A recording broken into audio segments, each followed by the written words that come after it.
Shalom, jumpa kembali. Kita akan berbicara kembali lewat judul yang sangat menarik, Pendeta Penikmat Persepuluhan Semuanya Salah. Itu adalah judul besar kita. Hari ini judul kecil yang kita akan amati adalah teman-teman pendeta zaman now dengan teganya telah memperkosa hak orang asing, anak yatim, dan janda.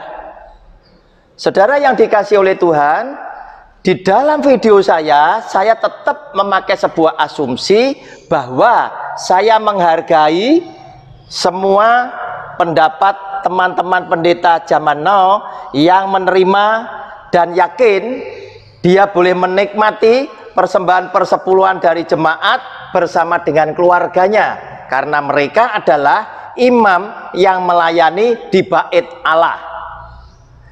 Nah, saudara yang dikasihi oleh Tuhan, sekarang kita perhatikan lebih dulu.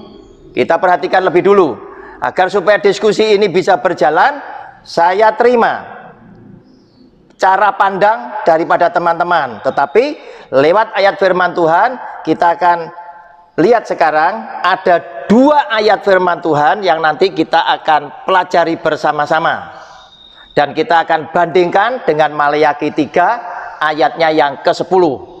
Namun sebelum kita ke sana, saya ingin sampaikan lebih dulu, tuntutan hukum Taurat itu sangat tinggi dan sangat berat.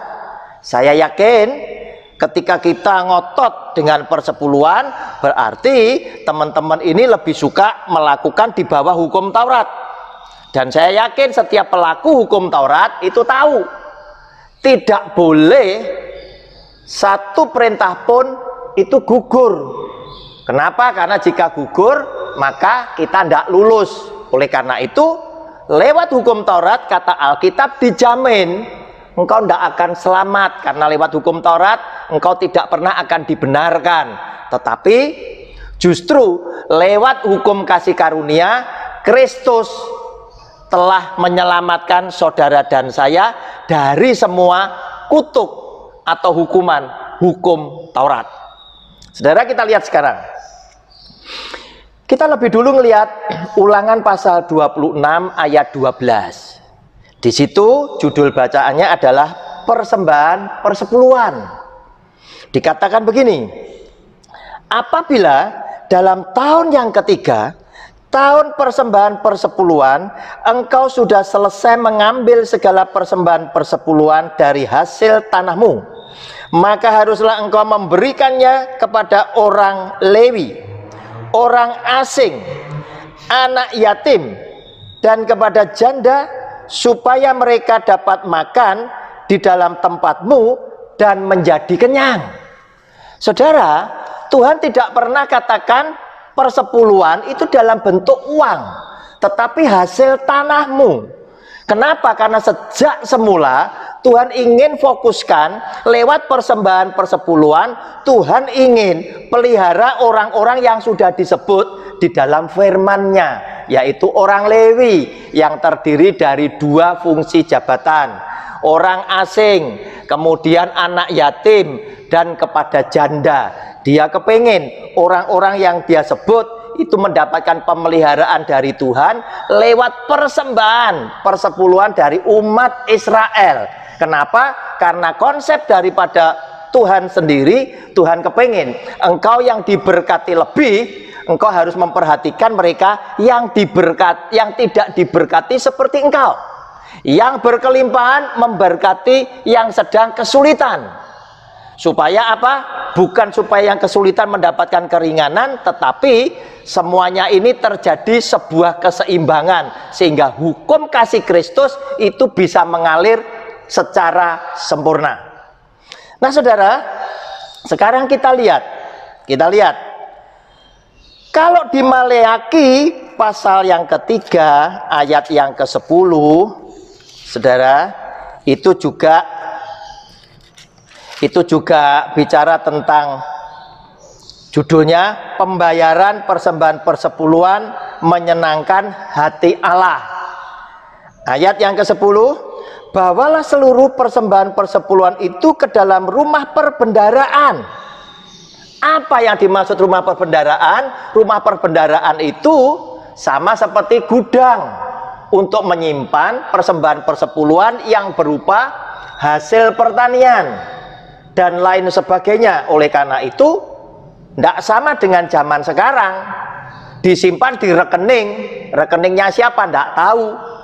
Tetapi di sini di perbendaharaan dan di rumah perbendaharaan ada yang menjaga karena isinya banyak, dan yang menjaga selalu diseleksi bahwa mereka adalah orang-orang yang baik, supaya tujuannya apa? Tidak terjadi korupsi. Kenapa? Karena ini dipakai untuk menghidupi banyak orang. Supaya ada persediaan makanan di rumahku, dan ujilah aku, firman Tuhan semesta alam, apakah aku tidak membukakan bagimu tingkap-tingkap langit dan mencurahkan berkat kepadamu sampai berkelimpahan. Yang dimaksud oleh Tuhan mencurahkan berkat itu tadi adalah Tuhan akan menurunkan hujan, sehingga tanah pertanian yang engkau usahakan itu akan memberikan hasil panen yang berlimpah-limpah.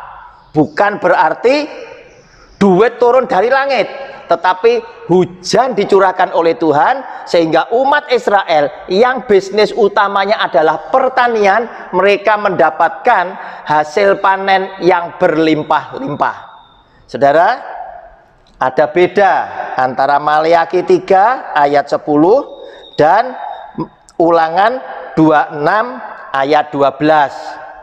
Tujuannya sama, supaya mereka makan di tempatmu dan menjadi kenyang. Bicara tentang urusan perut, bicara tentang urusan kehidupan. Bukan ditujukan supaya lewat persepuluhan Tuhan memperkaya orang tertentu, bukan. Tetapi Tuhan mau memelihara orang secara banyak, secara luas. Tuhan mau pakai lewat yang dia miliki, orang-orang miskin, orang-orang lemah itu dipelihara oleh Tuhan. Salah satunya Lewi itu ditugasi karena Tuhan begitu yakin orang dari suku Lewi yang dipilih oleh Tuhan untuk urusan ibadah adalah orang-orang yang hidupnya tidak keduniawian, tetapi dia mampu berbagi dengan orang-orang lain. Saudara, bedanya apa? Di Ulangan 26:12 disebutkan suku Lewi kepada orang Lewi, disebut yang pertama karena janji, kemudian orang asing, anak yatim, dan kepada janda. Sedangkan di Maleakhi 3 ayat 10 empat pribadi ini tidak disebut. Saudara, ketika ada dua ayat yang bacaannya sama, kemudian redaksinya tidak sama, saya yakin dua ayat ini tidak akan saling bertolak belakang, tetapi dua ayat ini akan semakin memberikan dukungan satu dengan yang lainnya. Dua ayat ini akan memberikan kelengkapan satu dengan yang lainnya.